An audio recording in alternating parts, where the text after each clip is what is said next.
Bapak Ibu hadirin, selamat pagi menjelang siang. Perkenalkan saya Syarifah Rahma, masih bagian dari CNBC Indonesia sebagai jurnalis dan juga anchor dari CNBC Indonesia.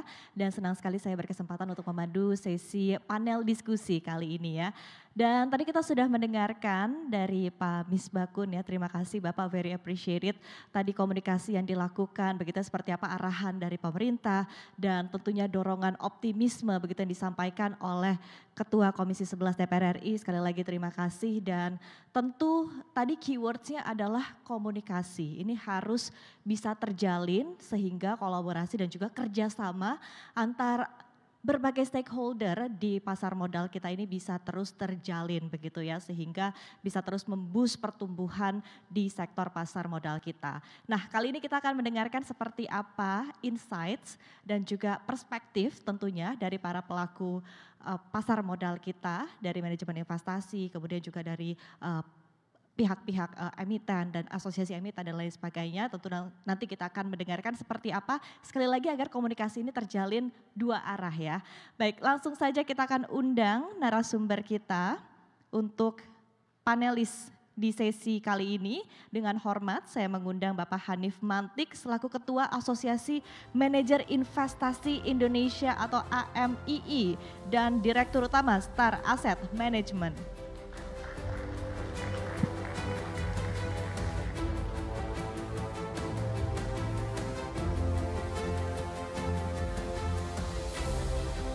Dan berikutnya dengan hormat saya undang Bapak Herman Cahyadi selaku CIO PT BRI Manajemen Investasi.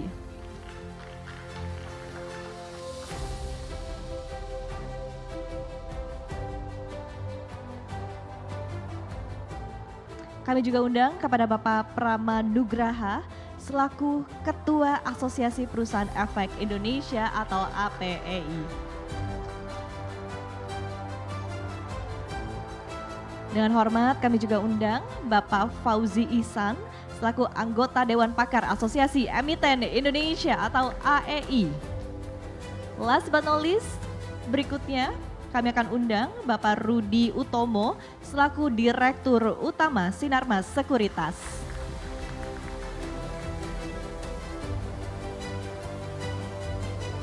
Apa kabar Bapak-bapak? Ini biasa nasum-nasum setia CNBC Indonesia, kali ini kita bertemu dalam set yang berbeda ya Pak ya. Terima kasih tentunya sudah berkenan untuk menjadi panelis dalam sesi diskusi kita. Baik, langsung saja kita akan mulai ya, karena sesi diskusi kita sangat terbatas, maybe less than an hour karena waktu sholat Jumat, jadi kita akan sangat singkat. Saya akan mulai dari tadi yang ditekankan oleh Pak Misbakun sebelumnya ya, kolaborasi, kemudian komunikasi, ini perlu semakin digencarkan apalagi di tengah dinamika yang terus terjadi ya. Sentimennya dari global, dari domestik juga ada dan kita juga bisa melihat seperti apa respon dari para pelaku pasar ini dalam perdagangan utamanya di pekan ini ya, dengan kemarin sempat terjadi trading halt begitu. Nah, apa yang sebetulnya dilihat dari perspektif para pelaku pasar berkaitan dengan kondisi market kita saat ini? Saya mungkin akan ke Pak Hanif terlebih dahulu, silakan Bapak. Ya, memang penurunan ini udah sejak dari akhir tahun lalu ya, dari sejak September berlanjut sampai sekarang. Kalau kita lihat memang yang penyebab utama itu memang ada capital outflow dari pasar saham. Tahun ini 20 triliun, last year mungkin dari September itu sekitar 50 triliun. So sudah hampir sekitar 70 triliun. Pasar kita mengalami net sell dari foreign gitu ya. Nah, kalau kita lihat salah satunya ya, itu ada tadi ya, downgrade rating dari index provider MSCI gitu, dan biasanya itu sejalan tuh MSCI sama FTSE gitu. Dan rebalancingnya itu terjadi di bulan Februari Maret ini. Jadi dia kesempatan terakhir untuk melakukan alokasi portfolio ya, itu di bulan Maret ini. Nah, itu yang sudah terjadi. Nah, tinggal kita lihat ke depannya ya. Apakah akan jadi optimisme atau seperti apa? Saya kira itu peran dari kita semua ya. Karena kalau sekarang ini asing keluar, berarti kan yang buying adalah retail. Dan saya lihat porsi kepemilikan retail semakin besar, baik di saham maupun di reksadana ya. Tadi datanya sudah disampaikan, SID kita sudah sekitar 15 juta. Nah tentu kalau dari sisi kami lebih mengedukasi ke domestik gitu. So kita ingin mengharapkan dari 300 juta populasi Indonesia, at least 150 jutanya bisa tercatat sebagai investor di pasar modal kita. Sehingga kepemilikan retail ini nantinya akan mendominasi baik di saham maupun di reksadana, sehingga lebih akan tahan banting, kira-kira begitu. Oke, baik. Saya akan ke Pak Herman begitu ya.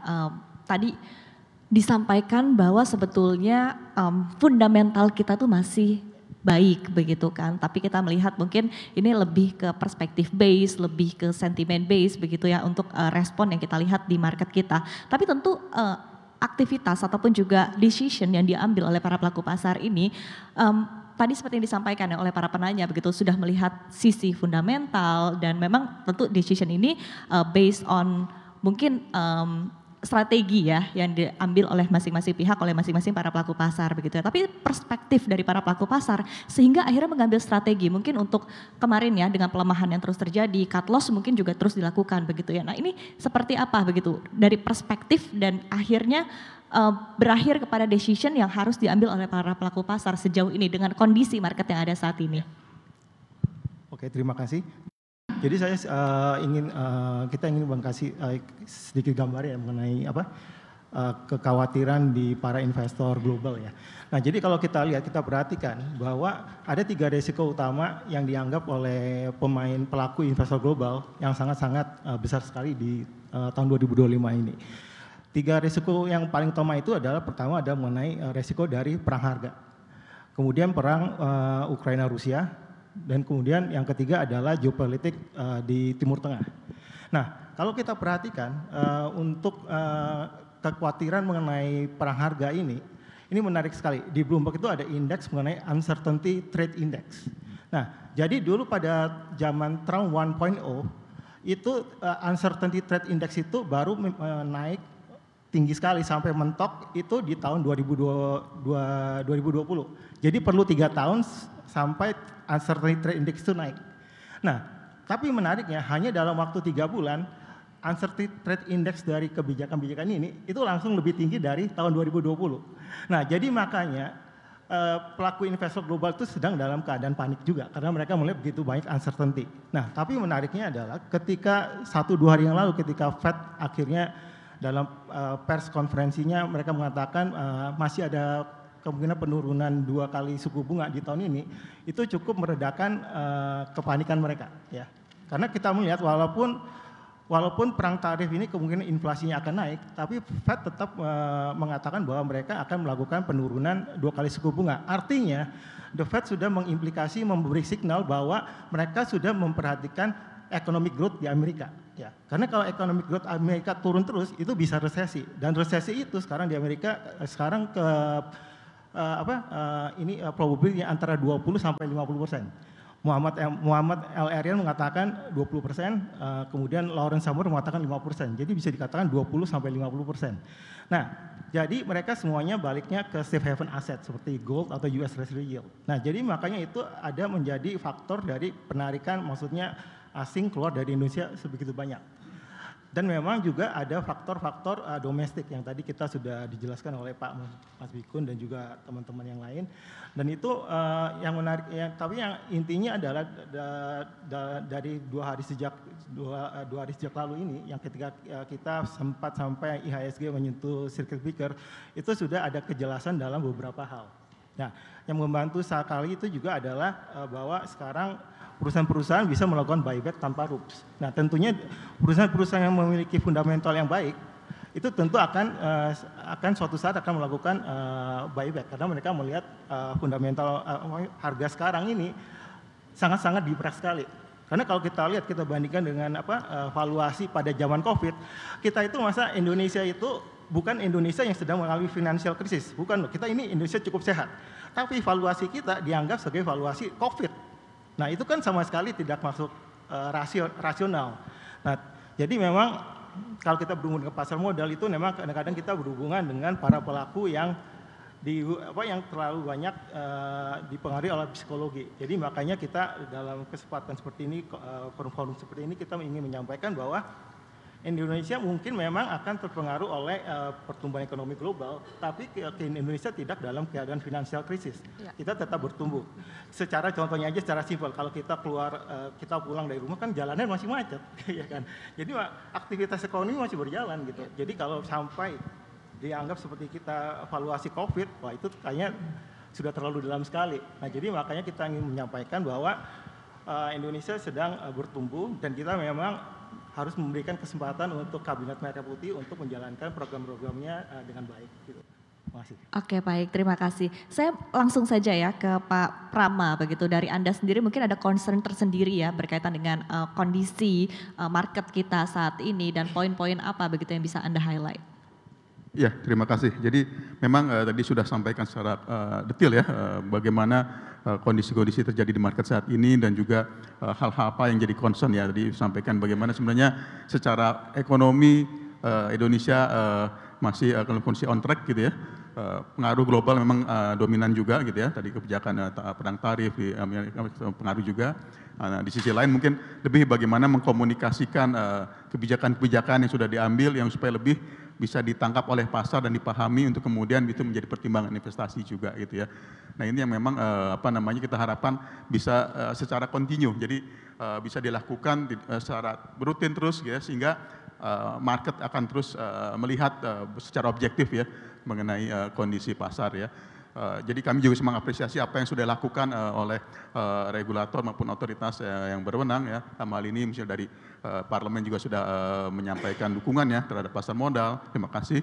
Kemudian juga dari otoritas jasa keuangan dan dari Bursa Efek juga sudah bagaimana mengambil langkah-langkah ya. Tadi antara lain seperti misalnya penundaan short selling, kemudian juga keputusan untuk membuka untuk melakukan buyback tanpa rups ya. Ini kan suatu keputusan yang cepat sehingga emiten juga bisa melihat secara objektif juga bahwa valuasi yang sangat rendah ini sebenarnya time to buy juga untuk mereka bisa beli sehingga memberikan sinyal positif kepada market Pak, begitu ya.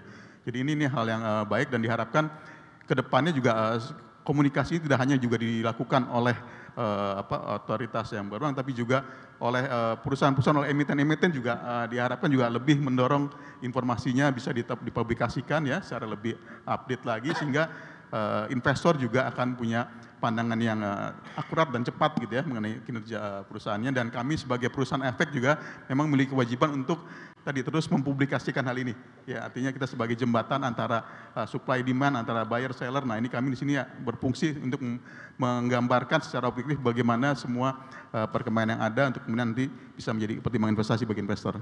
Oke baik, tadi komunikasi dari emiten juga begitu ya. Betul. Dan mungkin langsung dijawab juga oleh Pak Fauzi begitu. Mungkin dari backgroundnya dulu, latar belakangnya dulu seperti apa kondisi saat ini ya, tentunya berpengaruh kepada emiten begitu ya, secara mungkin penggalangan dana, dari sisi pengaruhnya kepada bisnis, kemudian juga mungkin dari AEI sendiri ya, tadi menjawab komunikasi-komunikasi yang terus dilakukan oleh emiten tentunya.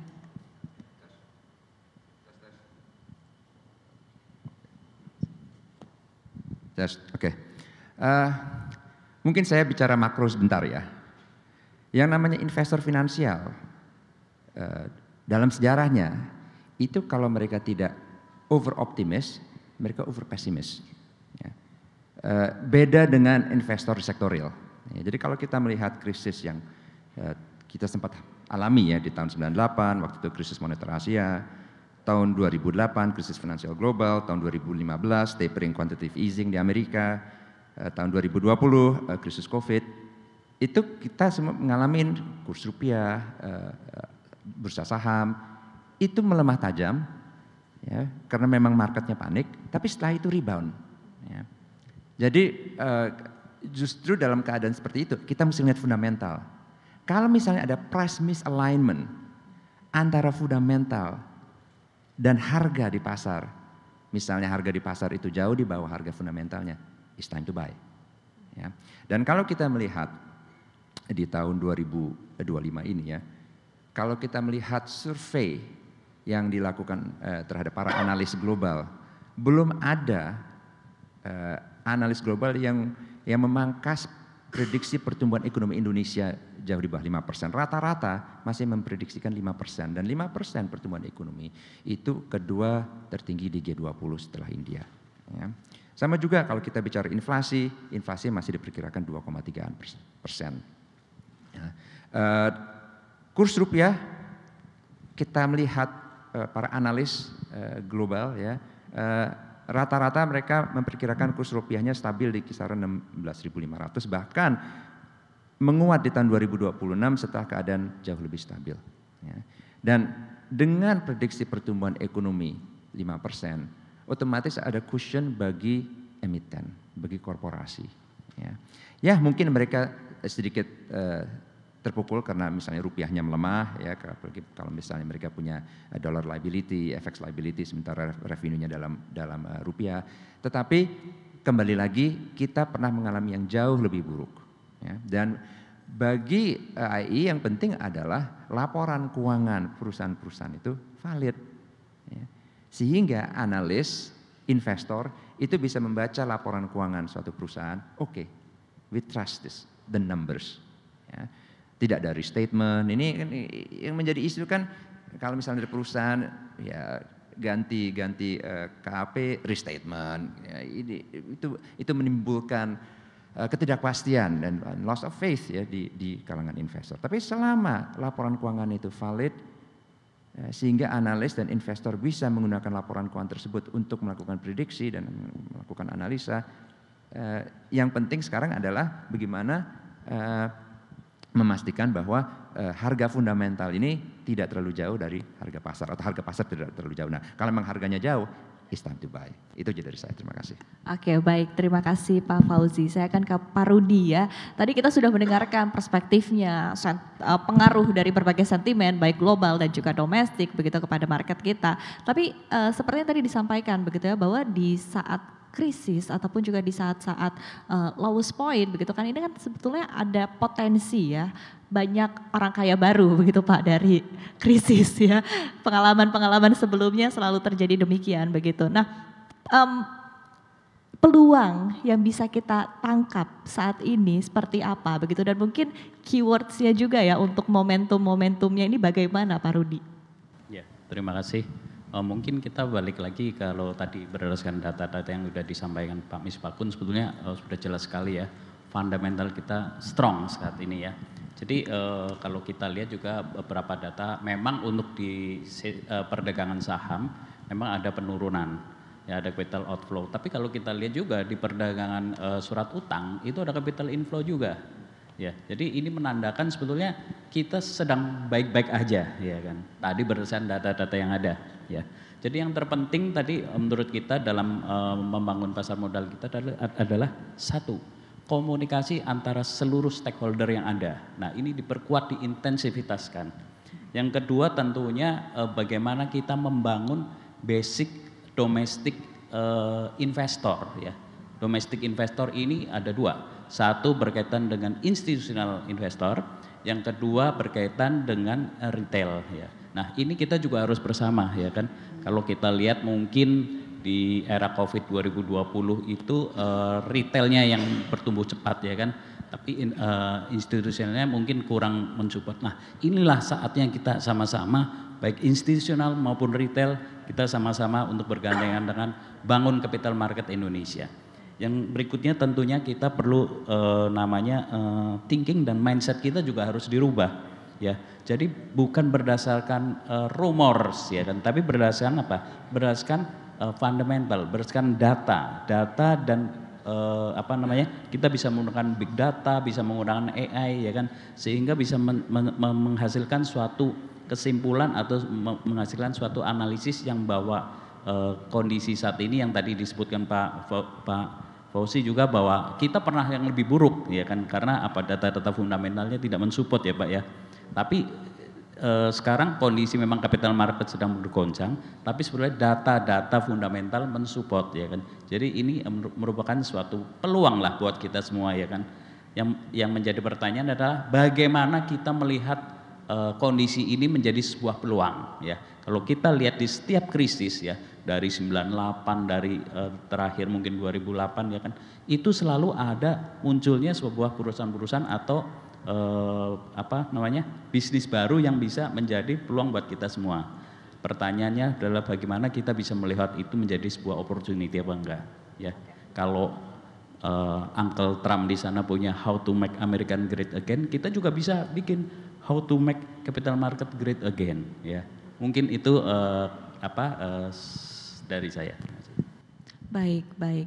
Nah, tapi pertanyaannya adalah apa yang kita butuhkan ya saat ini? Karena balik lagi dinamikanya itu terlalu kencang begitu, tidak hanya dari domestik saja, tapi utamanya juga dari global begitu kan. Banyak jokes yang mengatakan bahwa Donald Trump bangun tidur gebrakan apa lagi nih yang bisa dilakukan begitu ya. Artinya memang hari demi hari itu bisa terjadi dinamika, bisa terjadi perubahan, dan perubahannya bukan dalam skala kecil ya, tapi juga dalam skala yang akan berefek kepada dunia ataupun juga global. Belum lagi kebijakan wait and see lainnya yang kita nantikan begitu dari The Fed, dari banyak begitu, dan juga tentu dari dalam negeri mungkin implementasi dari program-program yang akan dilakukan oleh pemerintah begitu ya, sehingga tadi komunikasi terus dilakukan seperti yang tadi Pak Misbakun sampaikan. Nah, sampai titik mana sebetulnya wait and see ini akan terjadi begitu, dan gebrakan atau apa yang dibutuhkan ya agar market kita ini bisa lebih bergairah lagi, lebih bersemangat lagi.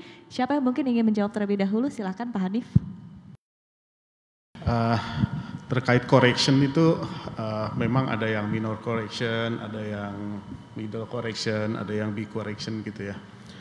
Kalau sekarang itu mungkin karena turunnya masih 20%-an nih kayak 2015 lah, masih middle lah gitu, nggak kayak yang turun paling dalam tuh yang 2020 ya, salah satunya ya karena COVID gitu.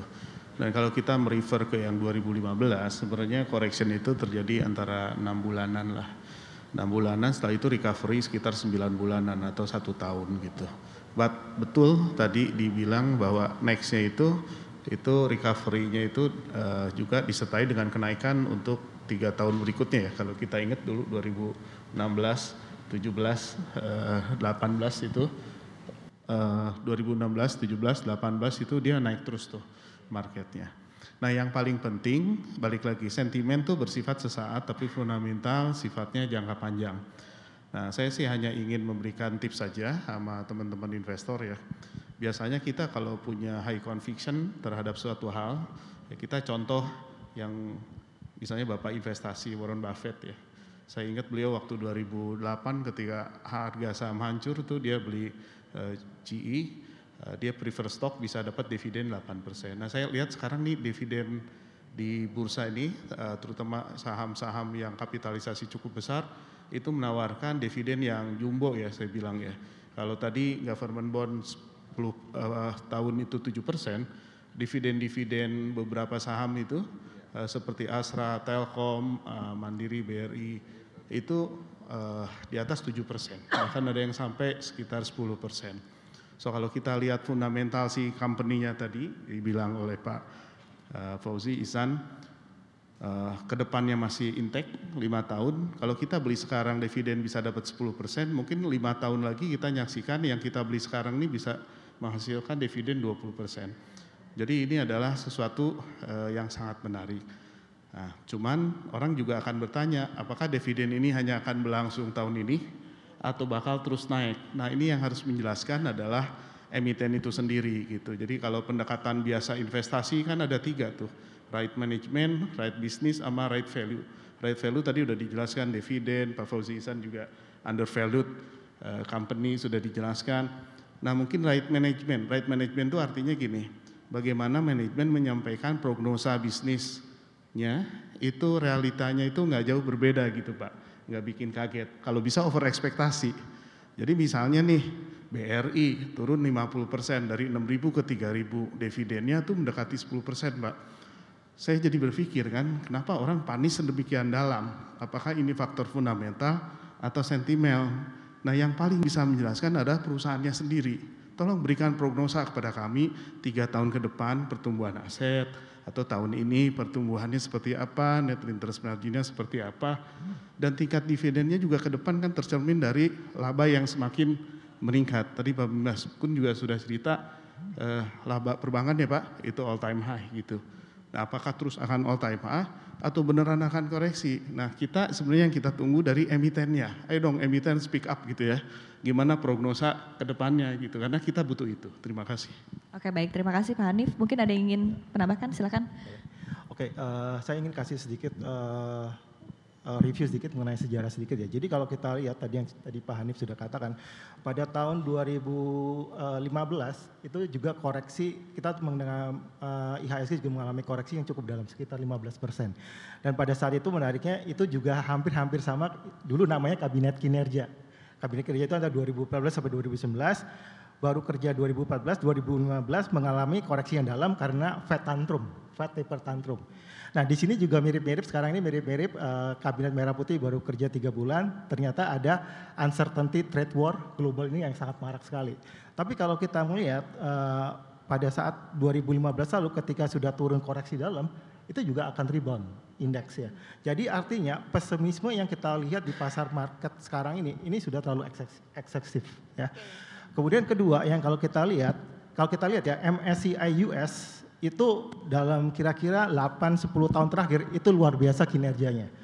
Jadi kalau kita lihat, kalau kita bagi ya, MSCI Emerging Market kita bagi dengan MSCI US dalam 10 tahun, itu rasionya turun terus. Artinya MSCI Emerging Market itu sudah sangat rendah. Dan sayang saya nggak ada grafiknya, tapi ini sudah rasionya ini udah kembali ke 10 tahun lalu. Nah, jadi kalau kita ngelihat cycle-nya di mana MSCI US akan outperform emerging market dan kapan emerging market akan outperform US, kemungkinan beberapa tahun ke depan bisa saja emerging market yang akan outperform US kembali karena pattern ini walaupun sangat lama ya, 10 tahun, pada ujung-ujungnya akan kembali juga karena investor ujung-ujungnya juga akan melihat valuasi dari pasar saham di satu negara. Yang menariknya adalah seperti ini. Jadi Warren Buffett itu cash levelnya sekarang di US itu 28%. Itu tinggi sekali cash levelnya. Pada tahun 2008 lalu ketika global financial crisis, cash level dia juga kira-kira 22%. Jadi sekarang lebih tinggi lagi.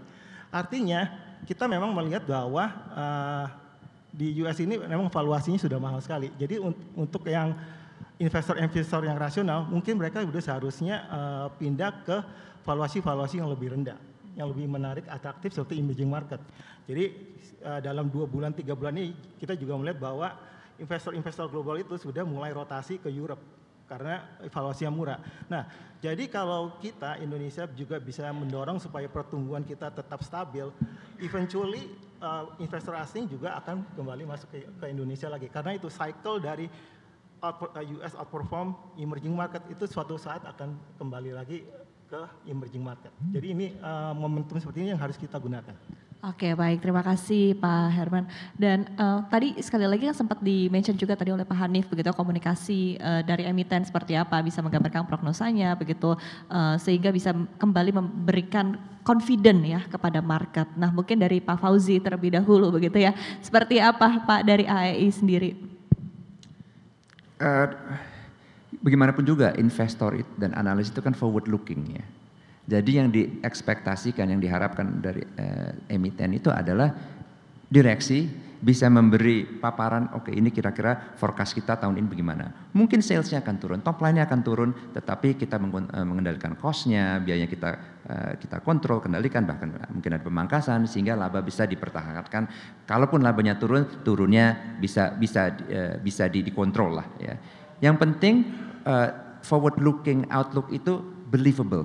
Ya. Itu satu. Yang kedua adalah laporan keuangannya juga believable. Ya. Sebab analis investor ini mereka memang panikan, tapi mereka juga pintar. Ya. Mereka biasa berspekulasi, mereka biasa memiliki view 6 bulan, 9 bulan, 12 bulan ke depan, buy, sell or hold, kira-kira begitu. Ya. Jadi selama para direksi perusahaan-perusahaan emiten ini bisa memberi outlook yang believable, ya, dan selama juga regulatornya bisa memberi kepastian bahwa semuanya dalam koridor, Ya. Dan selama policy makersnya juga bisa meyakinkan bahwa misalnya kurs dolar rupiahnya terkendali. Sebab begini, perusahaan bisa saja memiliki fundamental yang bagus ya, tapi kalau makronya terpuruk, ya kurs mata uangnya terpuruk, itu semua kalkulasi bisa menjadi invalid. Ya. Ya, kembali lagi, jadi ini kita semua harus bekerja sama.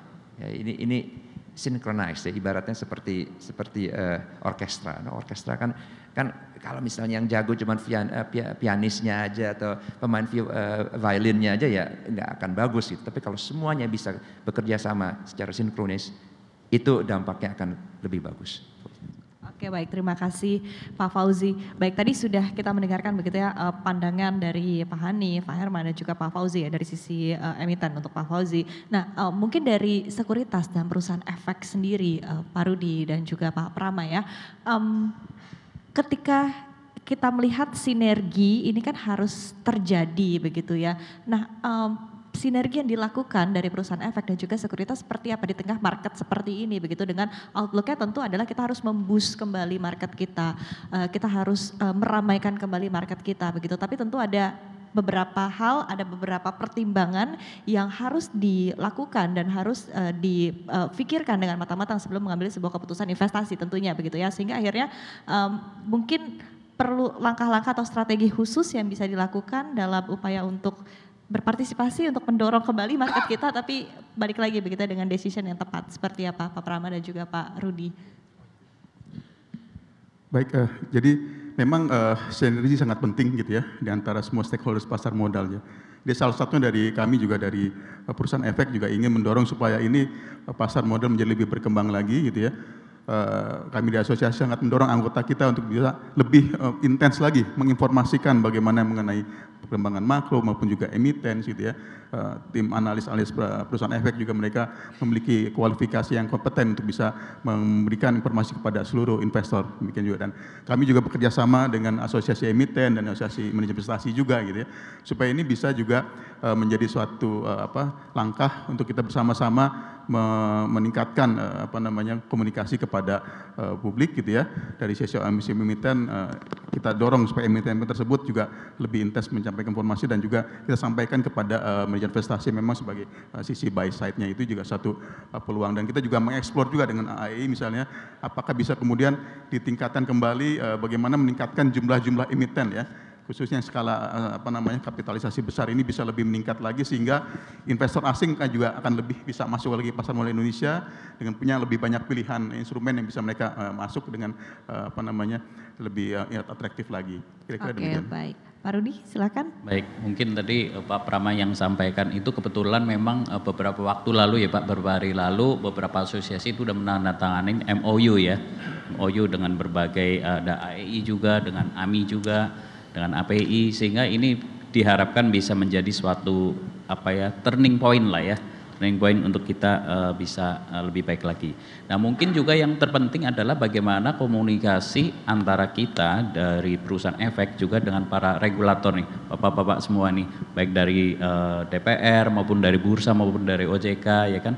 Mungkin kita dalam situasi dan kondisi seperti ini Pak, mungkin perlu kita coba lihat beberapa parameter-parameter yang bisa kita terapkan. Misalnya nih, waktu dulu kita sudah pernah melakukan misalnya ARP asimetris ya kan. Mungkin ini juga dalam kondisi pasar yang mungkin masih volatilnya masih besar, mungkin ini juga bisa dicoba dipikirkan mungkin atau dikaji. Terus juga mungkin berkaitan dengan misalnya ada parameter UMA ini kan dulu memang dibuat pada udah mungkin lebih dari 10 tahun ya. Lebih dari 10 tahun. Nah mungkin parameter-parameter itu disesuaikan dengan situasi dan kondisi perekonomian kita saat ini ya. Sehingga ini bisa menjadi sebuah sebuah komunikasi yang baik juga baik dari regulator maupun dengan para investor juga dalam melakukan aktivitas perdagangan. Oke, baik, terima kasih Pak Rudi. Kita berikan apresiasi untuk para panelis kita hari ini. Baik, Bapak Ibu, saya akan buka kesempatan untuk Bapak Ibu bertanya langsung kepada para panelis. Silahkan Bapak, karena waktu kita terbatas mungkin saya akan buka untuk 1 atau 2 pertanyaan saja dan bisa dijawab dan dielaborasi tentunya jawabannya oleh para narasumber kita. Terima kasih atas kesempatannya, terima kasih juga atas presentasi tadi Pak Misbakun. dari teman lama dari DPR RI. Sangat bagus angka-angka yang ditunjukkan. Tetapi kembali lagi tadi Pak Fauzi yang katakan bahwa player atau investor ada forward looking. Ada nggak yang kita miss dalam hal ini? Yang kita lihat, apakah investor itu melihat ada kemungkinan domino effect dari akibat anggaran dikurangi. Misalnya dampaknya, anggaran dikurangi berarti ada kemungkinan BUMN akan mengalami kerugian. Kalau BUMN mengalami kerugian, banyak yang BUMN ini juga mendapatkan pinjaman dari Bank Himbara. Nah ini juga berdampak terusan seperti itu. Apakah seperti ini ada kemungkinan itu yang terjadi? Nah ini yang kita harus melihat dan mengantisipasi hal-hal seperti itu. Kedua, intervensi pemerintah yang terlalu dalam ke dalam sektor-sektor BUMN, misalnya ya penghapusan UMKM itu ya, itu juga apakah bisa menjadi sinyal bagi investor luar bahwa adanya governance yang kurang bisa diandalkan. Itu yang mungkin juga kita harus coba lihat di situ. Nah, balik lagi memang komunikasi penting dari emiten, komunikasi kepada publik juga penting, prognosanya, antisipasi ke depannya. Nah ini yang mungkin perlu kita coba evaluasi dan makanya saya minta dari panelis apakah ada hal-hal lain yang menjadi concern daripada para investor ini. Gitu. Terima kasih. Oke, baik. Baik, terima kasih Bapak dan mungkin siapa yang berkenan menjawab terlebih dahulu? Pak Fauzi dulu tampaknya. Silahkan Bapak. Oke, terima kasih. Equity analyst dan fixed income analyst itu tentunya memiliki analisa sendiri. Ya, dan jika mereka menilai ada dampak negatif, ya, kalaupun ada dampak negatif dari kebijakan pemerintah, gitu ya, mereka akan reprice price call mereka, target price mereka. Ya. Dan sekarang pertanyaannya, banyak nggak analis yang merevisi earnings calls mereka, merevisi target price mereka? Maybe it's too soon ya. Kita menunggu dulu ya, karena keadaan sekarang ini dari sisi global juga banyak ketidakpastian. Ya. Dari sisi perang dagang, mungkin kepastiannya itu baru akan terasa bulan April, setelah tanggal 2 April kan, setelah tanggal 2 April kita akan lebih tahu tarif yang dikenakan ke negara-negara seperti Meksiko, Kanada, Eropa oleh Amerika Serikat itu berapa tingkatnya dan repercussionnya, balasannya juga berapa persen. Dari situ juga Bank Sentral Global juga akan mungkin merevisi target interest rate forecast mereka. Ya, walaupun saya belum lihat untuk sementara ini, rata-rata Bank Sentral Global itu merasa bahwa kalaupun ada dampak inflator itu temporer, ya, dan tidak akan merubah trajektori pemangkasan suku bunga global dari Fed Funds, dari Federal Reserve, dari European Central Bank, dari Bank of England, dan tentunya akhirnya dari Bank Indonesia. Jadi ini semuanya ini offsetting factors ya. Jadi kalaupun ada negatif faktor ya, dari misalnya ada isu governance itu akan ada offsetting faktornya juga gitu. Jadi ini yang mesti di quantify dan belum bisa di-quantify karena masih banyaknya ketidakpastian ya. Tapi pada dasarnya untuk sementara ini kalau kita melihat prediksi analis global terhadap pertumbuhan ekonomi dunia, Indonesia, untuk Indonesia masih 5%. Ya, kurs dolar rupiah masih stabil di 16.500, bahkan cenderung rupiahnya menguat setelah keadaan menjadi relatif normal. Kita masuk ke equilibrium baru, ya. Tadi seperti Pak Misbakun bilang kita akan masuk ke equilibrium baru. Jadi we still have to wait and see. Ya. Tapi meanwhile memang kembali lagi yang namanya market pasti overreact. Ya, oke, baik, terima kasih Pak Fauzi dan ya Pak Hanif atau Pak Herman yang mengelola dana investasi, silakan Bapak. Ya, saya kasih potret dulu reksadananya Pak ya. Jadi 800 triliun itu 300 diskre, 500 reksadana. Nah di 500 reksadana ini 50%-nya itu reksadana proteksinya 20%, reksadana pendapatannya 30% atau 50%. Artinya dari 500 triliun itu 250 triliun itu kita belanjakan di obligasi baik korporasi maupun negara. Mungkin 50-50 lah numbernya ya. Dan kalau saham itu adjust ya kan, kalau obligasi itu ada namanya default risk nih. Wah, kita nih default risk nih agak mengerikan nih, ya kan? Apakah betul marketnya turun dan nah salah satunya tuh kaitannya dengan lembaga rating ya. So far sih kita nggak ngelihat nih lembaga rating itu dia kan punya dua skor ya. Skor yang pertama ratingnya itu sendiri single A, double A, triple A gitu ya. Skor yang kedua outlook gitu. Outlook netral, positif dan negatif gitu. Nah kalau kita lihat beberapa malah mengalami kenaikan outlook ya dari netral ke positif gitu. Bahkan ada yang mengalami rating. Artinya kalau dari sisi emiten nih obligasi kita ngelihatnya masih positif ya, baik obligasi pemerintahnya maupun obligasi korporasinya. Nah, hanya di sini juga saya mungkin nitip pesan juga nih mumpung ada Pak Misbahun nih Pak. Saya mohon maaf nih Pak, yang default terakhir itu BUMN Pak. Ada Waskita, ada Garuda, ada Wika gitu. Nah itu menimbulkan persepsi negatif secara keseluruhan ke BUMN. Mungkin teman-teman BUMN udah present ke DPR, ada yang ngeluarin obligasi, kurang terserap Pak. Jadi upayakan default itu adalah sesuatu sudah yang tidak terhindarkan lagi Pak. Gitu. Jadi kalau bisa ini BUMN-nya lebih di watch Pak, supaya nggak ada default. Karena sebenarnya kan swasta dan BUMN orang lebih tanda kutip menaruh harapan lebih tinggi, default risk-nya lebih rendah di BUMN Pak. Nah kalau sekarang kok kayak kebalikan nih Pak, kok kayak BUMN hobi banget mendefaultkan obligasinya ya Pak, gitu.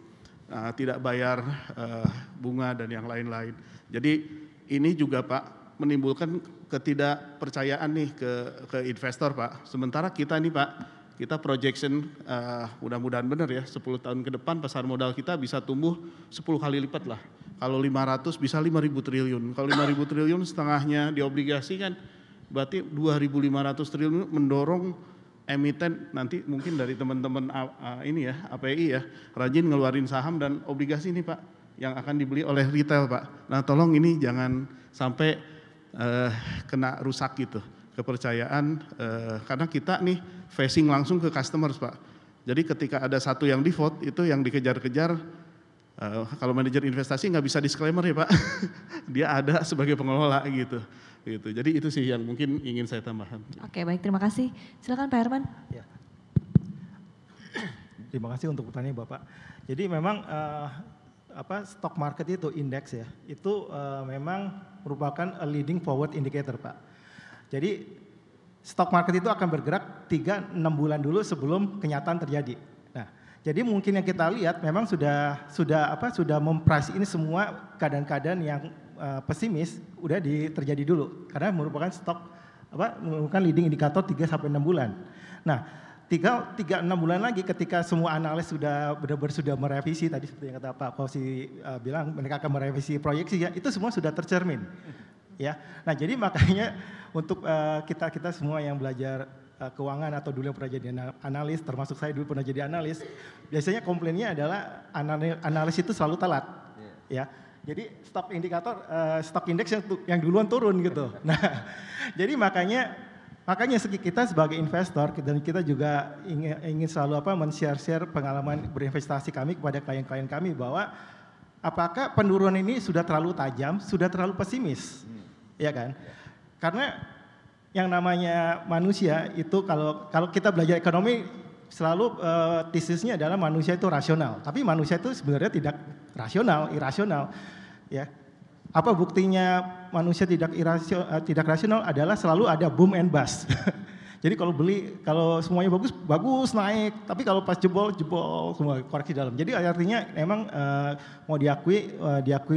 harus diakui bahwa dalam berinvestasi selalu ada psychology role, itu yang menyebabkan selalu ada boom and bust. Nah, jadi kembali lagi sebagai leading indikator, kita harus mengevaluasi apakah itu sudah terlalu eksesif atau enggak. Nah, jadi kita akan memakai kuantitatif indikator. Nah, jadi kalau kita misalnya dengan harga indeks sekarang, itu kalau kita convert ke earning yield ya. Jadi JCI index ini kalau kita convert ke earning yield, imbal hasil, itu mungkin sekarang udah imbal hasilnya sekitar 9,2%. Ya.